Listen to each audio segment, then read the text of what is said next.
begin to.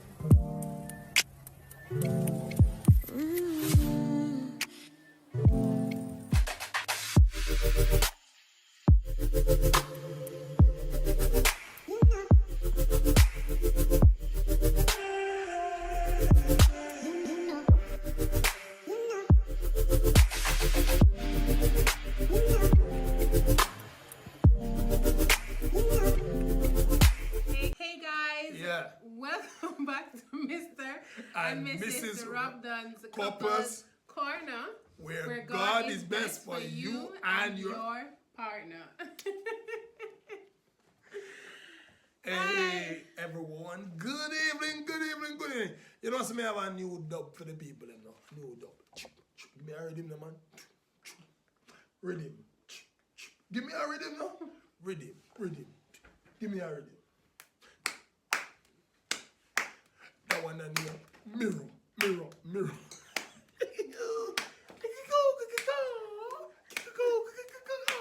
This and here, mirror. Mirror.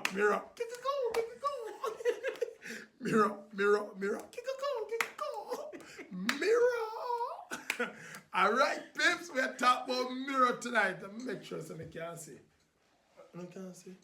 I want to see in the mirror. Look, what a girl that in the mirror. Mirror. This is a girl that offer me a tea. Mirror. Watch out. Hey, Pastor Lucky. No. Mirror. All right. On the name for comment below and tell me how much me get out of 10, because I don't know, I got to take up the DJ thing full time and the thing I got serious, alright? Yeah, but this evening we're going to be talking about the mirror. Honey, what is the purpose of a mirror? A mirror is an object that you basically use to see a reflection of yourself. A reflection of yourself, so only yourself is in a mirror? May I see you too? Yeah. How would you sing the song about Man in the Mirror? Michael Jackson. How you sing? How you go again? Man in the mirror. I'm the man in No. the mirror. I'm starting with the man in the mirror. Yeah, baby. Go. Asking him to change his way. Aww. I'm starting with the man in the mirror. They can't even see what I'm going on. Yeah. I'm starting with the man in the mirror. Everybody see the man there? Man in the mirror. Man in the mirror. I'm starting with the man in the mirror. Man in the mirror. I'm asking him to change his way. Robdons there. If you're gonna make a change, You gotta be just look in the mirror Robdons. and start this. Robdons. Something like that. I don't remember how we go. Alright, guys. But that is so fitting for this though. Of course, I'm starting with the man Let's bring back the camera. in the mirror. Alright, peeps, this evening we're talking about the man in the mirror. Yes, and so a mirror is just a simple object that is used to basically provide a true reflection of who you are. It is such an important mirror because you get to see up front and personal. And there's something about a mirror, babes. If you're getting ready, there is the desire to see yourself, to make sure that your clothes is fixed properly. There are some things that you would not just see. Yeah. You see how them You're things- not just See, seeing people, you see what I say? She don't see this. what you see. Let me show you. Yeah. Me see a little something right. That's all. Yeah. Alright. So guys, listen. Yeah. So, there are some things that you would not see. Like, probably a belt, you loop, you miss a, what do you call that? Loop? A loop or, some little things that you will miss, but the mirror tends to bring those things before you so you can basically make the adjustments that are necessary. So when you go out, you look presentable and that kind of thing. Yeah. So anything that people, one thing that is funny, is is that sometimes you can be living in denial, self-denial. You know, something is obviously in your face. And you know, I guess someone may be telling you that it's there, and sometimes you just don't believe.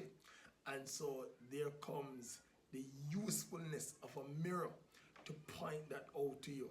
And oftentimes, a mirror helps you to reflect and often cause you to take a step back. Sometimes it may cause you to make a new decision. It may even lead you to do an apology. For example, somebody was telling you something and you're like, no, nothing wrong with my face. Leave my face alone. And then all of a sudden you go realize that the makeup wash off of one side of your face. Yeah, but babes, you know, even as you said that there's a flip side to it.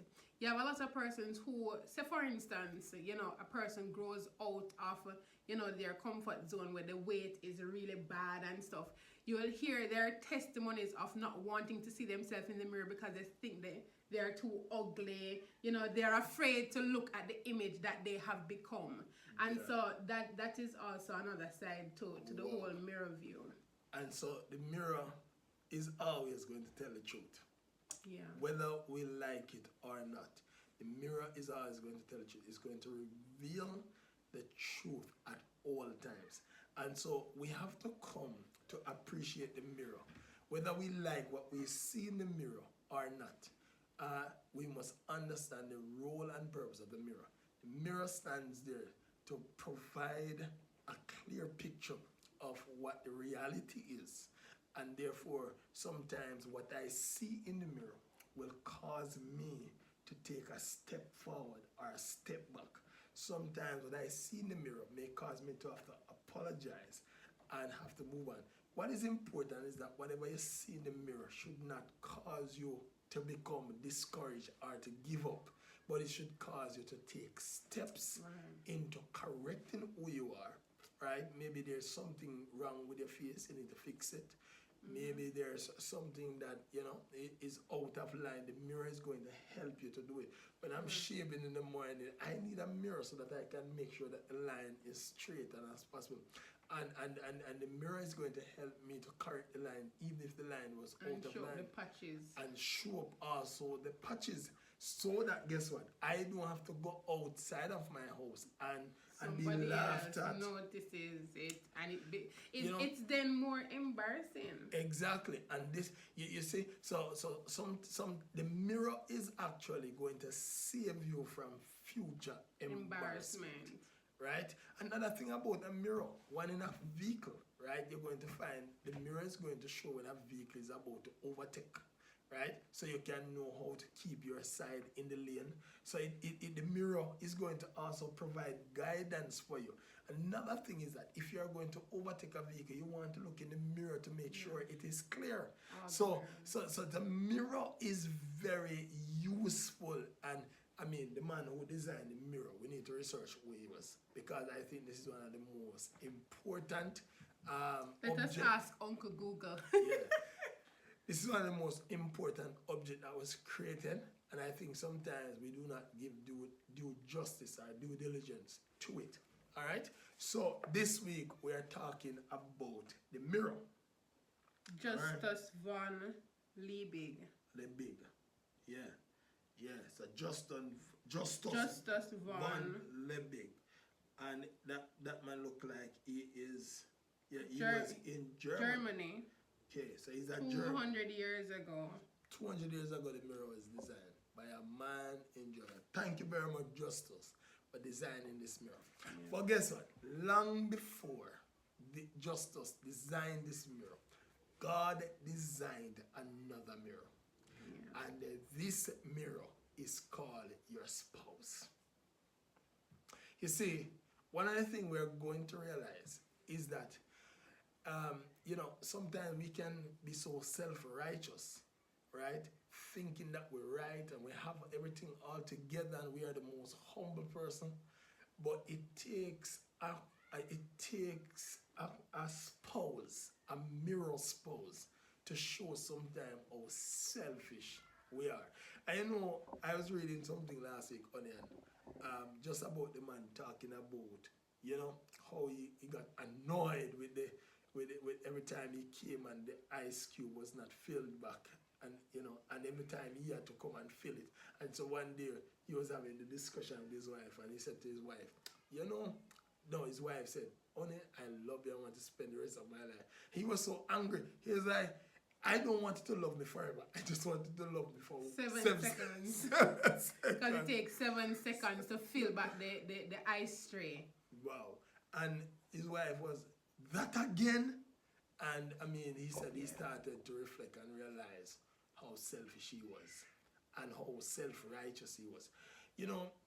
Because it would have taken him the same 7 seconds that he would have waited for so long to go to his wife and talk about it. It would be the same 7 seconds to refill it. And I'm sure. And prevent the problem that would have been caused when he would have brought it at a point when she was there loving on him. Exactly. So sometimes our spouse are going to get on top of our nerves. But could that be helping to reveal who we are?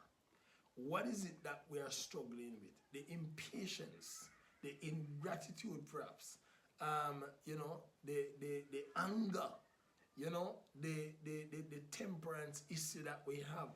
Your spouse is going to bring that to the forefront. Your spouse is going to reveal truly who you are. You see, you can always hide from the crowd. You can always go out to work and make a good presentation. Going to work is like doing an interview. You go out there and show your best. But you cannot show your best at home that easily. Because you just, at some point, you're going to resort to who you can't cover up everything. It's going to explode. Yeah. So what we're trying to say here is we are going to have to learn to appreciate our spouse. And so this week we're sharing from this book, and we're sharing some points as we have this discussion. Now, the writer of this book, Gary Thomas, he says, we can use marriage as a spiritual mirror designed for our sanctification and growth in holiness. What it means is that my spouse is going to help me to realize my shortcomings. I am then going to look at those shortcomings. I'm not going to hold on to those shortcomings, but I'm going to seek to get over, to deal with. So sometimes that may mean my spouse is going to help me to realize I need counseling. Sometimes my spouse is going to help me to realize that I need to stop, relax, and become a little bit more grateful and appreciate the things that I have.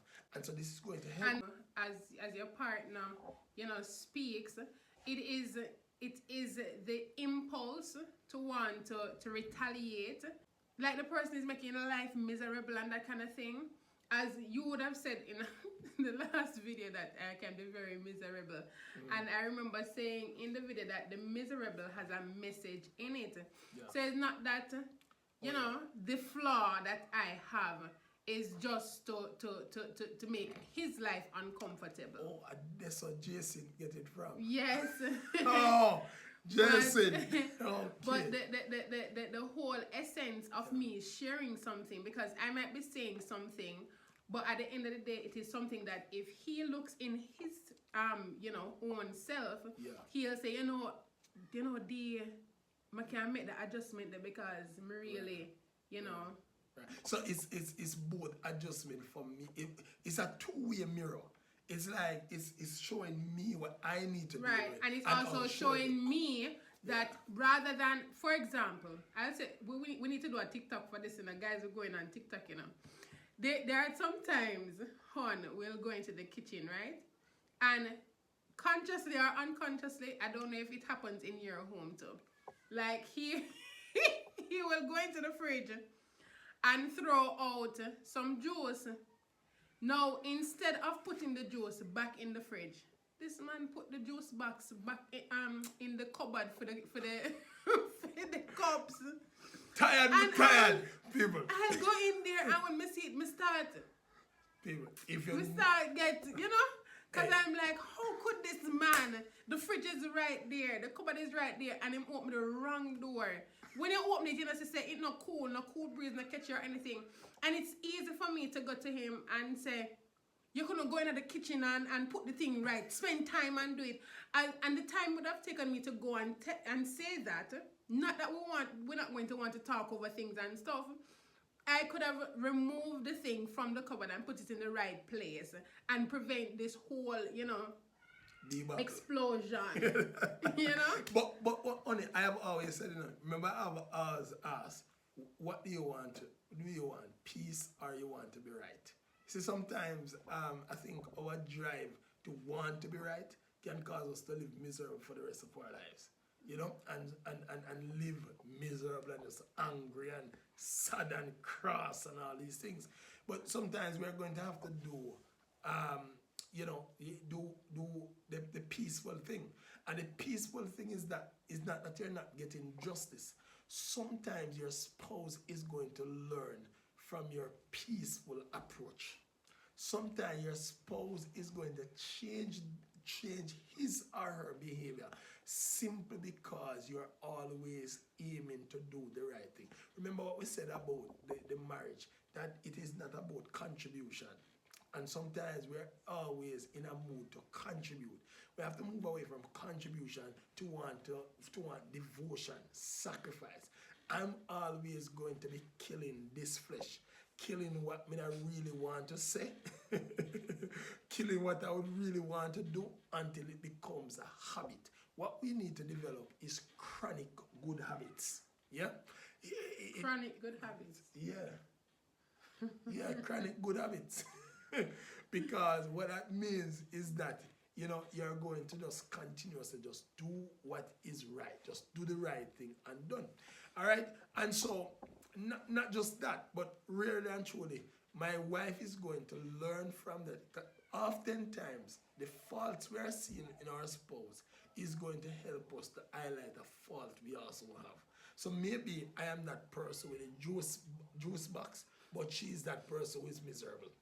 You see? So I'm guilty of something, but you're also not better off than me because you're guilty of something too.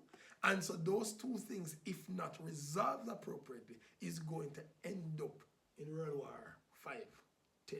So Gary says, view marriage as an entryway into sanctification. So marriage is going to help you to recognize the faults you have and is going to help you to correct those faults. This is how we should look at it. He said, as a relationship that will reveal your sinful behaviors and attitudes, this is what marriage is going to do. Marriage is really going to reveal my selfish ways. Everything I did hide from Pastor.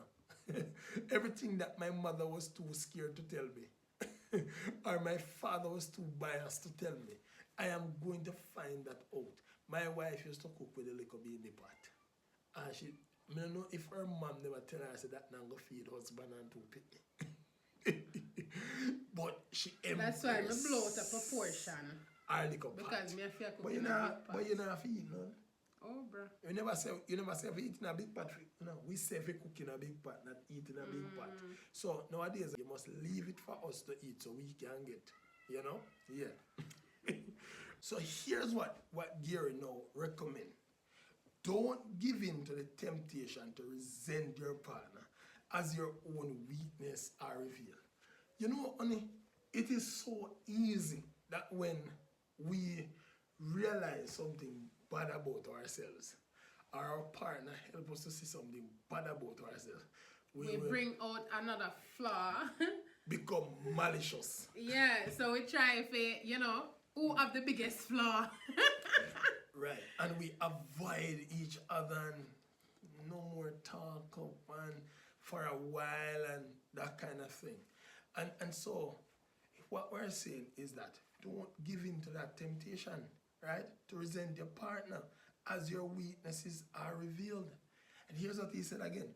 Don't run from what you are hearing about yourself or push your spouse away because of it. Accept it, use it to grow. Yeah. You know, and I look at my own self now. There are many things I had to just grow up, get up, accept to be where I am at right now. And so we have to treat marriage as one that is characterized by lifelong learning. Yeah, it's a learning institution. Yeah, you are going to learn something about yourself. And trust me, you're going to learn a lot of bad things about yourself. But I think that God intentionally put a woman in a man's life and a man in a woman's life to help them to get to heaven, you know. Because, you know, you can pretend out there, but you will not be able to pretend in this relationship. So this person is going to bring the best out in you. So many things we're getting angry over, we need to take we need to put a pause on, yeah, slow down, breathe, and say, okay, Reflection. what fruit of the Spirit am I lacking here? Why I'm behaving like this? God, help me to develop this quality so that I can better, serve my marriage. I can be a better person. Listen, if you're going to be if you're going to be excellent at marriage, you have to ensure that the best you is showing up every time. You have to show up as your best person. Yeah, that is what we're saying. All right. So watch. It says correspondingly, give them the freedom and acceptance they need in order to face their own weaknesses as well. So, nobody not me, you know. Yeah, me know me have a problem. Me now put the juice in the fridge back. But be patient, no. I make me learn to correct But my even flaws. with the patience, there must be some improvement showing. So there you must show. Yeah, but, so when you're going to the kitchen, so I'll go look, you know. yeah, go look for yeah, see if when but honey, go in there, go honey, put in a cupboard or put honey, the empty box back in the fridge. honey, sometimes improvement does not look like improvement. We have to understand that. Sometimes a student may not deliver the result that you want them to immediately. But it does not mean that what you are doing is ineffective and that it is not having an impact on the person. No, I'm serious. I look at myself as a classroom teacher. Sometimes I'm so disappointed, seriously disappointed, when my students don't deliver at the time I want them to deliver, with the quality I want. And you know what, I have to get discouraged and think that, boy, it look like it's not making any sense. Look at how me do all of this thing. Me go drama out the thing. Because you don't know me are the bodily kinesthetic, spatial, audio, visual kind of teacher. And you don't know me enough up in the lesson and me do all the extraness. While some teacher just stand up and they done me I do all sort of something and make up all my face, enough up myself and boost up a place. And then I'm not seeing the results. But then when you listen to the students' reflections, maybe a year or 2 years after, and they tell you that, you know what, you impacted me and these are some things that changed about me. No, they didn't get the academic grade, right? But there are some things that change about them. They start to perhaps look at me and like certain things about me, humorous, and I kept them engaged and make them want it to be in school. So sometimes result don't always look like result. But I mean, you still need to encourage, you still need to support, you still need to provide that avenue for the person to grow. But at the same time, you have to take the time frame off it because you can feel under pressure. And then this is where you're going to understand that fruit of the Spirit called long suffering. You're going to suffer for long. All right. So last point we're going to make in this video, Gary said we can use marriage as a spiritual mirror designed for our sanctification and growth in holiness. I think marriage is a plus to get you in heaven. Because now you are not the only one who is holding yourself accountable. You have a lifelong partner. Your other one. Your other one. whole. Your other whole. who has the full-time responsibility of holding you accountable. But you know, I'm looking at it, hon. Remember I saying that the two shall become one. So when you look at us being in that oneness, you see the reflection and for real. Yeah. So when I look at you, listen, we're looking at ourselves. Yeah. And you know, our focus now is to make us uniquely one and in line with God's will. You know, and I don't know about you. I don't know if anybody feel comfortable having a wife down in the pew with her face screwing up and you up there preaching about the love of God.